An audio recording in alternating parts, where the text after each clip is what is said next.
মেয়েদের মন বোঝা যত কঠিন, রাজনীতিতে মুখোশ বদলানো ততটাই সহজ। আর সে কারণেই বিপি নুরের খেলা এবার শেষ। সে এখন ধরা গাইছে, তার আর বাঁচার কোনো পথ নেই। একটা মানুষ কত ডিগ্রিতে পল্টি নিলে হঠাৎ করে এভাবে মুখোশ বদলাইতে পারে, তা এই বিকাশ নুরকে না দেখলে বুঝতেই পারবেন না। বিকাশ নুরের জন্ম না হলে নাকি 24-এর গণ অভ্যুত্থান হতো না। আজকে বিপি নুরের জন্ম না হলে 24-এর গণ অভ্যুত্থান এই বাংলাদেশে হতো না। জন্ম না হতো বাংলাদেশের 24-এর গণ অভ্যুত্থান হতো।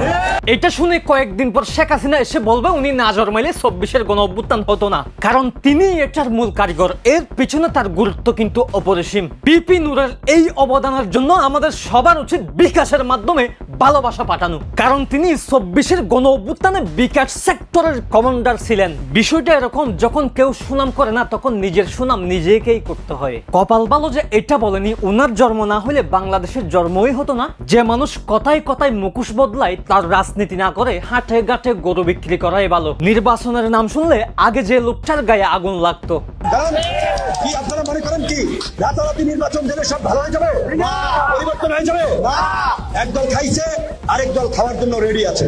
পরিষ্কারভাবে এই প্রশাসন ঠিক না করে, রাষ্ট্র সংস্কার না করে আগামী 2 বছর আগে কোনো নির্বাচন আমরা চাই না। আজ সে লোকটাই এত নির্বাচন করতেছে, মনে হয় মুখে লালা পড়ে যাবে। ডিসেম্বরের মধ্যেই নির্বাচনের একটা সুস্পষ্ট রোড ম্যাপ আমরা চাই। ডিসেম্বরের মধ্যেই নির্বাচন হতে হবে। বিজয়ের মাসে আমরা বাংলাদেশের গণতন্ত্রের একটা নতুন বিজয় উদযাপন করতে চাই। এক সময় শেখ হাসিনাকে আম্মাজান দেখেও কোনো পথ পাইতে পারে নাই। ভিডিওটা একটু দেখেন। আমি ছাত্রলীগের কর্মী ছিলাম, ছোটখাটো একটা নেতাও ছিলাম, হলে টিভিতে দেখেছি। আর আজকে দেখার পরে আমি অনেকক্ষণ চেয়ে রয়েছি। আমি আমার মায়ের আমি সেটা খুঁজে পেয়েছিলাম।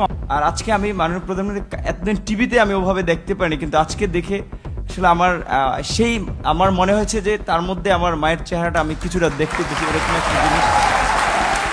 আজ বিএনপি কি এমন স্বপ্ন দেখাইছে যে নূরের পথই বদলায় গেল? নূর ভাই, আপনি কি গরিবের এরশাদ হতে চান? বিপি নূর এক সময় যিনি এই দেশের তরুণদের মধ্যে আশার প্রতীক ছিলেন। রাজপথে তার নেতৃত্ব ছিল স্পষ্টভাষী অবস্থান, এবং আওয়ামী লীগ সরকারের দমন পীড়নের মুখেও সাহসী উচ্চারণ তাকে আলাদা মর্যাদায় পৌঁছে দেয়। কিন্তু আফসোস, সেই সম্ভাবনার পথ যেন তিনি নিজেই গলা টিপে হত্যা করেছেন। আজ নূর ভাইয়ের বক্তব্যের আগামাতা খুঁজে পাওয়া যায় না। সকালে যা বলে বিকেলে তা উল্টে যায়, বিকেলে যা বলে তা আবার রাতে খারিজ হয়ে যায়। এই দ্বৈত আচরণ আমাদের স্মরণ করিয়ে দেয় অতীতের এরশাদ এবং তার দলের নেতাদের।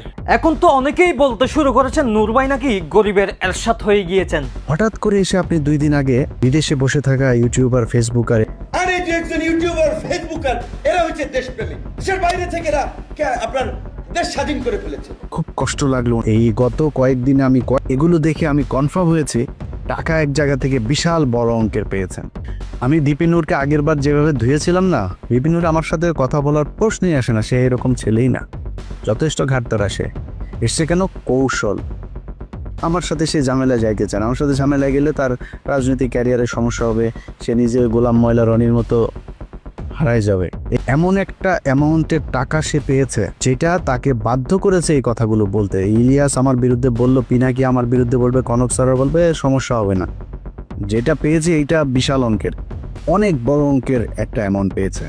বাঘ যেমন ঘাস খায় না, তেমনি আমরাও চাই নূর ভাইয়ের ক্ষমতার লোভে রাজনৈতিক চরিত্র যেন হরণ না করে।